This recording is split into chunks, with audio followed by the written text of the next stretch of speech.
Hey guys, so just want to make an update on my terrarium and maybe take a tour of the plants inside in this video. As you can see, my terrarium has a new feature, which is on the bottom. I have a second set of grow lights.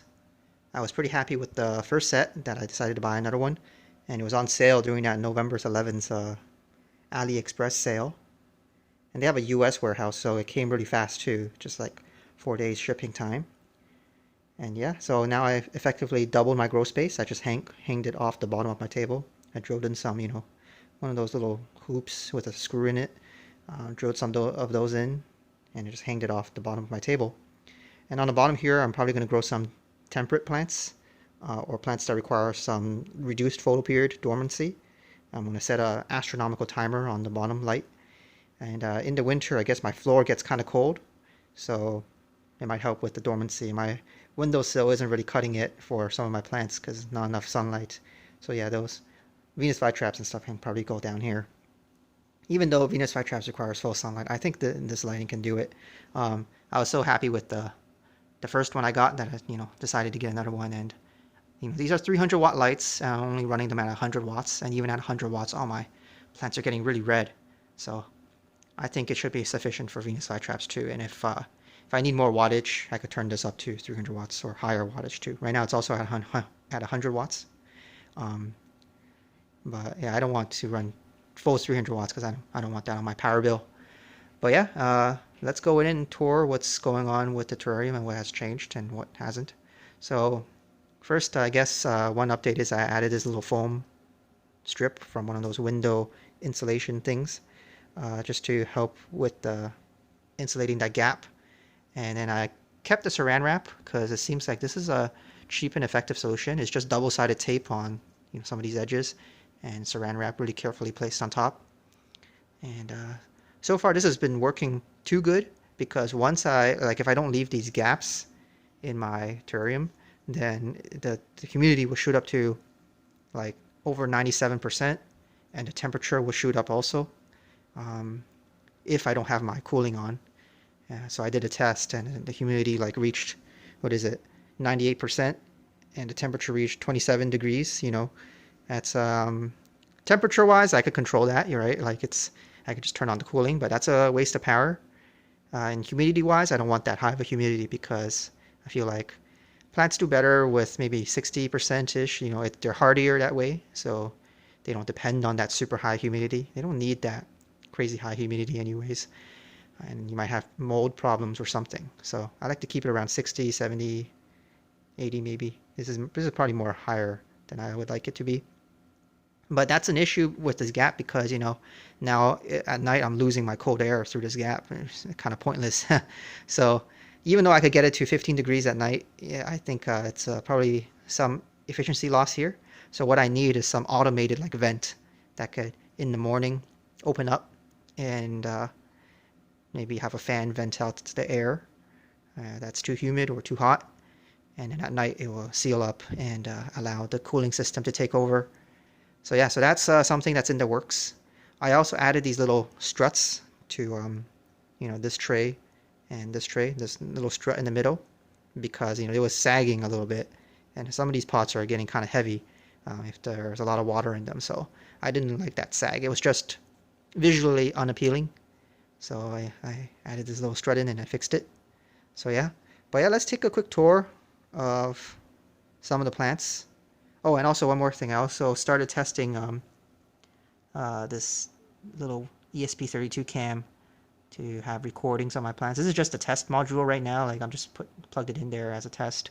But in the future, I hope to get some better placement and some time-lapse videos of some of these plants on up close. And I have a whole bunch of these ESP32 cams, so I have to set it up, and yeah. But yeah, right now it's just temporarily there. Also, I need to update my radiator setup still. It's still, the same as earlier, but it's just still temporary. But they have that saying in Russian or something where the most permanent solution was a temporary solution. I don't know exactly how it was, but yeah, the most you won't have a solution more permanent than a temporary solution, right? So yeah, once it gets going, it's hard to change.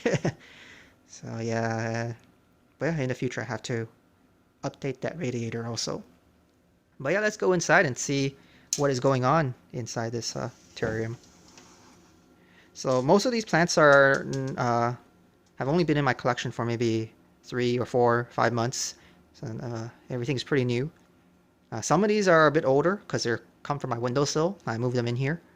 And let's start out at this corner here. So yeah, this Drosera Adelaide is actually something I got maybe spring this year. So it's been several months already, 6 months. And I repotted it, and on my windowsill is doing good. Maybe Drosera Adelaide doesn't need that much light, but underneath my LED lights, it's starting to blush. So I just recently put it in here, and it's like getting that little red hue on its leaves. So it's blushing up. Looks pretty good. And then I have a whole bunch of little cuttings from roots, like bits of roots came out from the bottom of the pot that it was in before, and then formed all these little cuttings. These red ones are a different Drosera Adelaide. They are more recent to my collection, and they're the giant form. So I'll see if it gets bigger than my current one. Right now, that's the one that's doing the best. I think these little root cuttings are, this one's dead probably, and this one's not doing as hot. But that one's kicking strong, and we'll see if that one outgrows in size this typical Drosera Adelaide. Over here I have some seedling pots. I think this one is from a Pincacula, Morianensis, and I self the flower, and hopefully the seeds are viable. They're like really tiny, so I don't know. And on the opposite end of the spectrum, here's Drosophilum. I sown these just like a couple of weeks ago, November 11th. And Drosophilum seeds are like gigantic. I don't know if you could see them in there. They're those big black round things in there, right?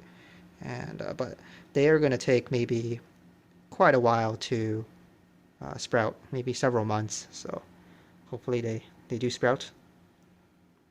And then over here in this corner, there's a bunch of Heliamphora. These are just Heliamphora uncinata baby cuttings. They come from the mother plant that's all the way back there. And that one's still a juvenile also, but the clump was so big that I divided it up.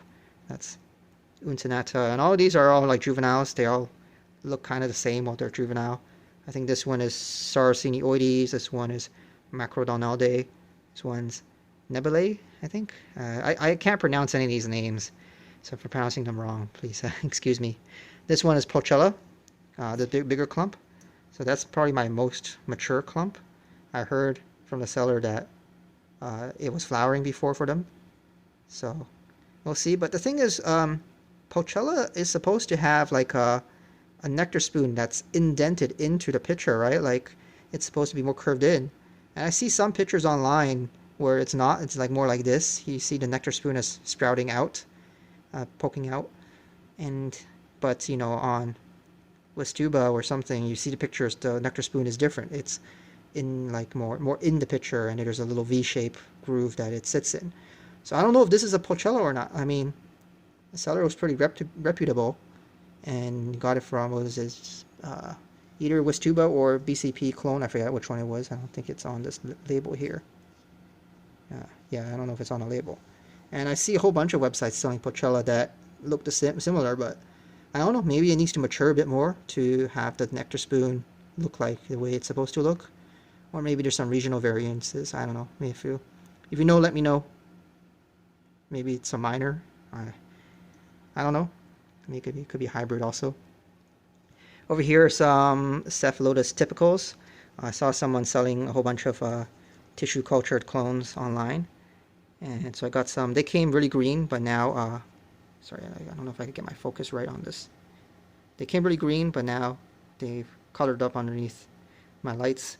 And I thought that I could get a few, clones of a plant to do some experiments with. So this is probably, oh, sorry, I probably have some messages happening right now on my phone. But yeah, I thought I could do some experiments. Maybe dose one was max C and have a control one. I had to think about what to do with a third one. But yeah, some controlled experiments would be nice. I would like to know if max C actually does anything, because I spend my time fertilizing with max C, and I don't know if it actually helps these plants or not.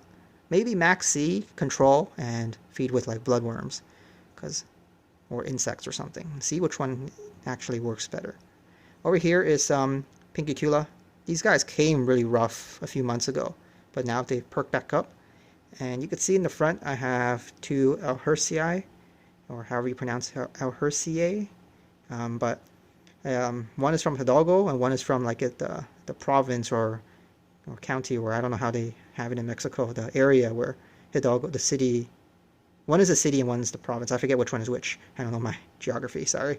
But yeah, you can see these two Alherciae are completely different. Like one is red and one is less red and bigger. So I don't know what's going on. When do they flower? I don't know if it's regional differences or not. But it's interesting. Yeah, they came from different sellers. I think the smaller, redder one came really rough, and it came with these two other Moyenenses. I bought them from a retailer, and they came all really, really rough. So now they've perked back up. Yeah, behind these Alherciae are Moyenenses, and they're doing okay. I think I need to put these into dormancy soon. And then behind them are just cuttings of the same Pincacula. So nothing too interesting there. And these are just basically test plants to see if I have Pincacula growing under control before I get more. Down here are a bunch of my Cephs. Most of these are Hummer's Giants. I think everything except the two red ones here are Hummer's Giants. And all of these are cuttings from the same mother plant, which is this guy down here. So yeah, it's doing pretty good. Let's start with this weird looking double pictured one. So I think this is just a mutation caused by damage during the cutting process, maybe shock or something happened to the bud that damaged it, that caused it to differentiate into this little double picture thing. So yeah, it's pretty cool looking. It's very, like if a Cephalotus grew normally like this, you'd be like, yeah, that looks like a normal plant. It's symmetrical. It's not wonky like a bad mutation. It's a pretty good looking mutation, but it's not genetic or anything. It's just, I think it's physical damage that caused it. They spawn from one stem. You can see it's one stem down there. And the two pitchers share the same peristome, share the same lid, but they have two separate like basins of water down there. So you can see the collar separates into two. Yeah, so it's interesting, cool looking picture mutation. Take a bunch of pictures. I haven't seen a mutation like this before. Might be quite difficult to get going, so I don't know how to replicate this, and I doubt if I take a picture cutting if it will be able to replicate. I'm pretty sure it's just physical damage. I mean, all of these are cuttings, right, and none of these are displaying this characteristic, so all of these are genetically identical, and it's just a physical damage. But anyways, for Hummer's Giants, who knows if it's a true Hummer's Giant. I see everyone's Hummer's Giant looks a bit different, and I don't know, but if you look at these pictures, they have some very thick peristome, so maybe it does have some Hummer's Giants in it, and it might take a bit more time before it gets truly monstrous pictures. See, look at for the picture of this size, this peristome is pretty thick, and some of these are older pictures, so this is like it came like this already, and some of these newer ones are budding, and there's a whole bunch of new budding pictures on this guy, so I'm pretty happy with it. Probably count like maybe 15 budding pictures if I carefully look. Like they're just everywhere. Some of them are buried in the clump itself, so it's getting pretty tight in there. There's a newer one. Look how thick that peristome is, like compared to like something like that. It just has a thinner peristome. That's a what is it? Charles? No, that's a Queen Mary. So yeah. I don't know. For some of these Cephalotus clones or variations, if you mix them up with a bunch of typicals, will you be able to find it again? Is it actually any different from a typical? Probably not. But maybe this Hummer's Giant has some Hummer's Giant in it. So look at that peristome. And yeah, seems like the older pictures, they don't color up once they get established. They just stay that way. Whereas the newer pictures underneath these LED lights, they get red. They start out red, and eventually they get like darker red like this. And the red is more of a metallic, rusty red look. So look at these guys back here. Look how that one is probably the oldest, the first one that sprouted a picture for me. So underneath these lights, and it's like a dusty rust color. So all these darker reds will become like that color. And the peristome has this weird green black pattern going on. It's like a candy cane, like maybe not on some of these older pictures. I think the older pictures, their color just stays like that. But look at this one. You see that? It's pretty pronounced. It's black and green, black and dark green. Looks really nice. And I think it's kind of different than, you know, like this black and green. It's kind of different than, say, something that is just like this, which is less green on the inner parts of the peristome. So this is Queen Mary, and this one is Charles Brewer Red. And as far as I can tell, like, I don't know if they're more, if you shuffle them up with some typicals, these are probably just, you know, nice looking typicals, you know, you'll probably never be able to find it again. But, I mean, there are some unique differences compared to the Hummer's Giant. Like, first of all, yeah, they get way more red than my Hummer's Giant. And Charles Brewer Red, I don't know if it picks up on camera, but I do see that the red is a bit different, if I get my focus right, between these two plants. So this one has like a sheen to it. It's like, it's hard to pick up on camera. I don't know if it's actually coming out on camera, but it's more of a candy red, like imagine like a hard candy, like a Jolly Rancher. It has this shine to it, whereas this one has more of a matte finish to it. It's more of a dusty burgundy red, and this one has a lighter red. So I don't know if it could just be, you know, different ages of the plant, and different soil conditions, or how big the rootstock is. Like, look at the Hummer's Giant. These are all clones, right? Like, these pictures look like Hummer's Giant pictures, but these pictures do not. So I don't know if it's the size of the root that determines the maturity of the pictures. Like, these are, because the root is smaller, maybe there's less hormones or something to make the pictures, and they don't have the final picture morphology. So it could be age, could be the size of the root underground, the rhizome, like a whole bunch of variations. It could just be random variations on how the picture developed, like what the temperature was at when the picture developed. You never know. So Cephalotus morphology for these clones are quite variable, I feel like. But yeah, like this one, like the lid, you can see there's some red on the lid. Still some penetrations. Same for this one. So this one, the midrib colors up real nice. It's the same color as the rest of the pictures. Where I think this one, the midrib, it doesn't color up fully.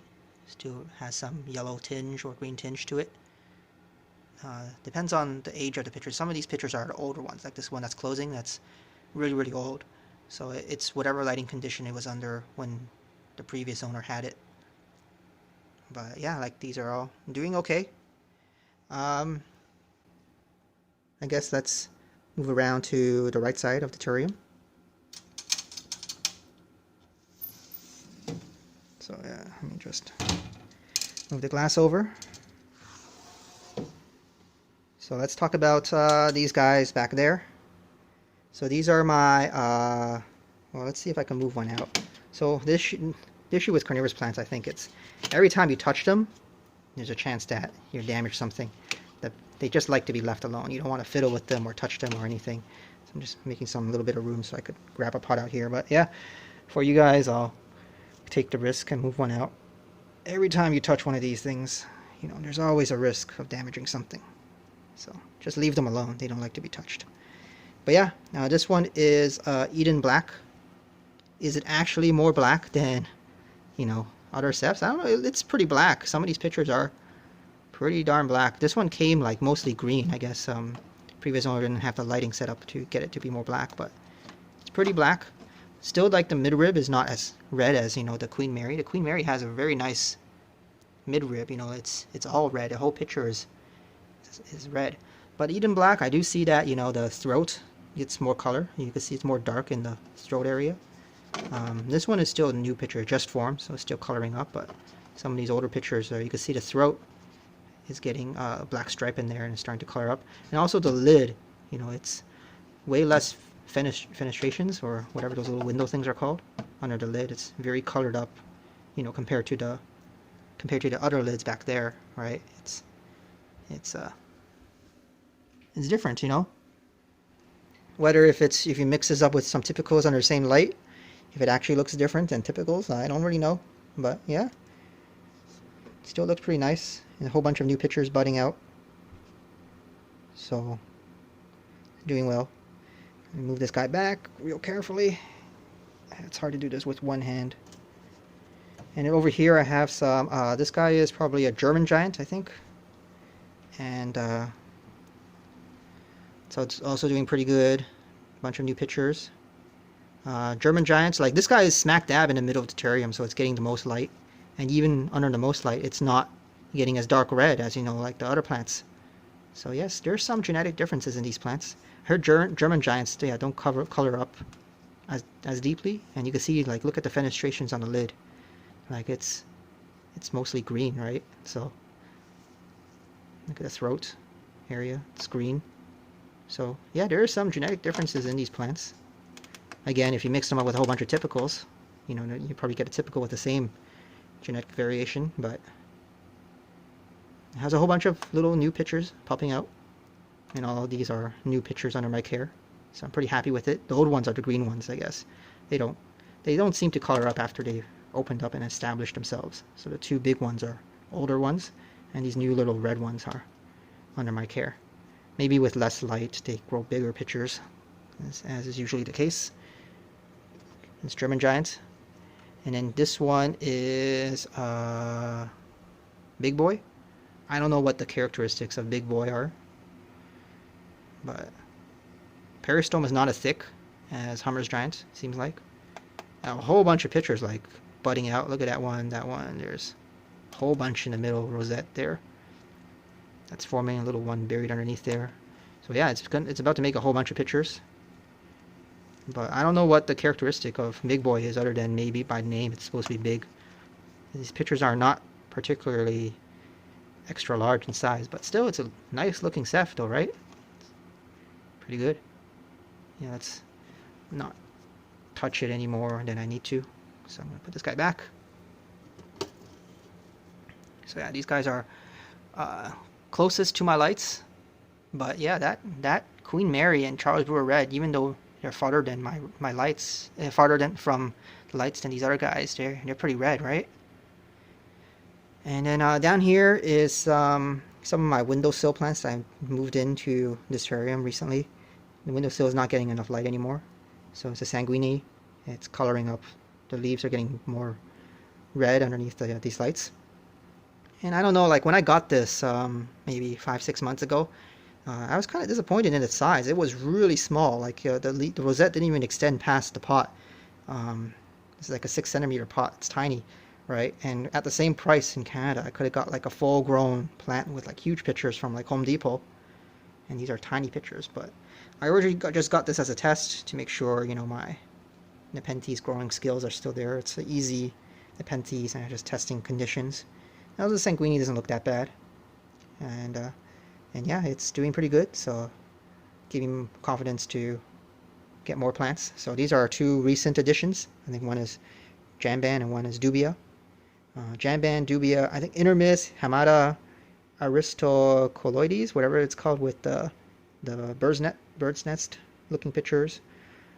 The wine glass shaped pictures, those are like my favorite looking neps. I prefer those over like the truncata shaped neps, but each to their own. Everyone has a different preference. Some people think Intermis looks probably a bit plain, but yeah, like these require more highland conditions. And I guess I got these two. These are cheaper than, let's say, a Hamada, right? So I got these two as a test to see if the conditions in my terrarium can support these highland plants. Here are some Heliamphora. Also been in my care for quite a while now, but they came as very like young juveniles. This is minor. This is Heterodoxa, and it's forming its first adult picture, which I'm pretty excited for. You can see it's popping up there, slowly opening up. Maybe over the next few days it will fully open up. This one is Parva, I think, and it's not doing as hot. It's kind of stalled on its pictures. It hasn't really made a new picture under my care. I think it has made one, but it's like reverted to juvenile. It's like hidden back there or something. Over back, yeah, behind it, I see it. It's reverted to juvenile form. So yeah, it might still be sulking from changing environment or growing conditions, or it's just really slow. Over here are some seeds. You probably can't see them. They're just Capensis and Venus flytrap seeds from a pygmy Venus flytrap that I selfed with itself. And I'll see if I can get something growing. And what I wanted to do was grow some in these normal injection molded pots and grow some in these 3D printed pots. So it's just another experiment I'm working on. So it doesn't make any sense to 3D print your own pots unless you have a specific like design or something that you like. Because I mean, if you just print a normal pot like this, the costs of time, electricity, and materials from the printer, even though it's pretty cheap overall, it's still way, way, way, way more expensive than just buying an injection molded pot, right? But advantage is that you could customize it, so I can make these pots higher for like a Cephalotus or something if I wanted to. I like this 6 centimeter size, but I wish they were taller for the Cephalotus roots. So yeah, with 3D printing, you get exactly that. These are just an exact copy of these ones for now. So I'm just gonna test to see if this works, and I posted online on a forum, and I guess other people have good experiences with PETG pots. So I don't foresee any issues, but I'm gonna like pot it up with a bunch of soil mixed with PETG in there just to see if if it degrades and the chemicals will eventually kill the plant. I don't expect any issues because PETG is probably like the same as whatever water bottles are made out of. That's PET, and they just added the glycol to make it printable. So like whatever this stuff is probably the same kind of material. But it has some dyes in there. I couldn't get a original colored one. I don't have that one on me right now, or not original, but natural colored one, non-dyed one. But yeah, we'll see. I'll pot them up. Nepenthes could probably grow anywhere though, even if it's infused with PETG, it probably can live. So maybe I need to find a more demanding plant to pot in there. But yeah, the Nepenthes are sprouting, but it's impossible to pick up on camera. And Venus flytrap seeds probably will take a bit more longer. Up here are some more Heliamphora, and these are all more recent additions to my collection. Maybe only one picture out of them will be like a new one that's grown under my care. I think there's another Pochella. Yeah, again, like you see, the nectar spoon is sticking out. I thought Pochella is supposed to have like it inside a V-shaped groove, indented in there. So I don't know. This is a different Pochella from a different grower and from a different location. This one is from Westuba too, right? So it's different than what it has on the pictures. So maybe it takes a bit more time to mature up and get the Pochella shape. Who knows? This one is Chinamatensis, still young. It came with, these two pictures are not actually under my care. It came like stunted like that for some reason. I think there's a new one back there that's pretty big that's growing under my care. So I'm pretty happy with that. It's doing okay. This one, I completely forget what this one is. This one. I like the sphagnum moss in this one. I probably need to take out some of this Christmas colored sphagnum moss and make a pot of it and have it clone itself. This one's Salata. I don't know how to pronounce any of these names. Back there are even more recent additions, Purpurensis, and what is this? Hispida, at the very, very far back there. So nothing too interesting to look at. These guys are all like more juvenile, so I need to wait until they actually start making pictures. And then back there is a bag of just more Pochella cuttings from that big mother clump that was on the left side of the terrarium that you saw earlier. Here, this bag is nothing too interesting to look at. It's just a bunch of Cephalotus Hummerstrands leaf cuttings. I didn't really get a good rate of sticking rate with these. Maybe the leaves are kind of old. They were from the old grower, and that will make them pretty old, I guess. I don't know what their age would be. So they didn't all grow into sprouts, but I had a few sprouts. I won't disturb it too much. I won't take it out, and they're not really interesting to look at. But yeah, I need all my other cephs to start growing like normal leaves, so I could actually take some leaf cuttings out of them. Like some of these have like 0 non-carnivorous leaves. I don't want to take a picture cutting, but they're not growing their normal leaves. I think it requires lower temperatures or something. But yeah, it's kind of 15 degrees at night. That should be low enough, right? But it's just continuing to picture. Over here are some of my sadder cephs. These are all from my windowsill. I think these two moved in like yesterday, and this is what I moved in for a while. So yeah, they aren't doing that well on my windowsill. Probably not enough light. And this one is a squat. So squat's probably one of the ones you could tell apart from a typical because of its unique picture shape morphology, but it's remained like the same for the last several months. So it's not doing too well. It's tiny. It's got these little tiny buds of pictures on its crown, but it's just not growing. So I moved it in here because all my other cephs are doing pretty happy in here. So hopefully it picks back up. And yeah, these two are also recent from my windowsill. I have them little baggies over them just to reduce whatever shock they will get. I repotted them and everything because on my windowsill they were not doing that hot. Like they just look kind of sad and dying. I think look at the Rosetta pictures on here. They're so dark green. I think they're just struggling for light, trying to fit as much chlorophyll in there as possible, you know. And it hasn't made much new growth. I think this one is a Bubble Giant, and I forget what this one is. It says black purple, I think. I don't know. These are just random names from the grower. They're probably just typicals. This was black purple, yeah.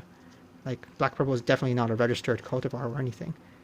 So even in the pictures, the lids aren't any more black and purple than a typical one. So we will see. This is what is it? Exapendiculata. I cannot pronounce the name.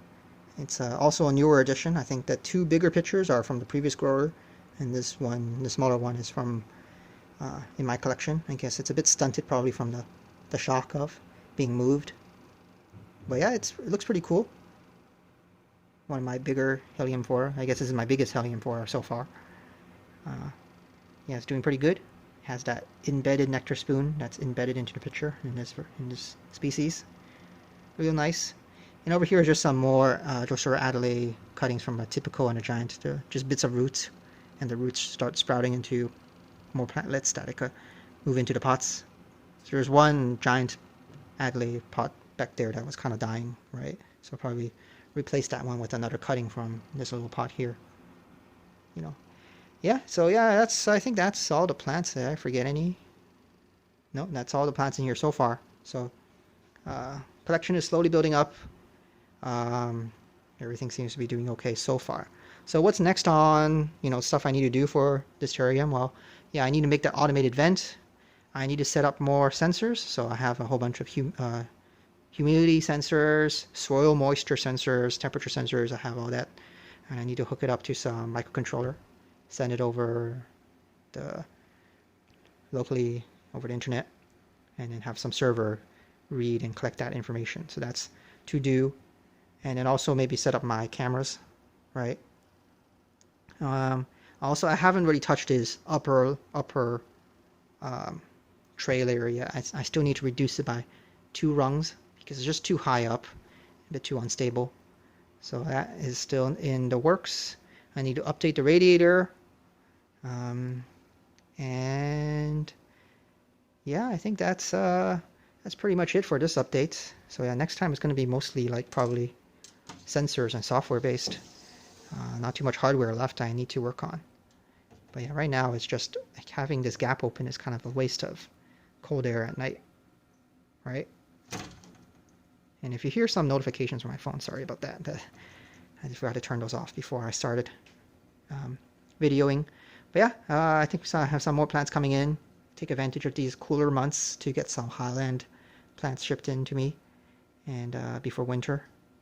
And yeah, everything else is doing pretty good. I'll fill out the bottom part. And did I forget to mention anything else? I don't think so. I think I'll leave whatever I forget maybe into the next video. But yeah, thanks for coming along with this tour, and hope you enjoyed. See you guys later.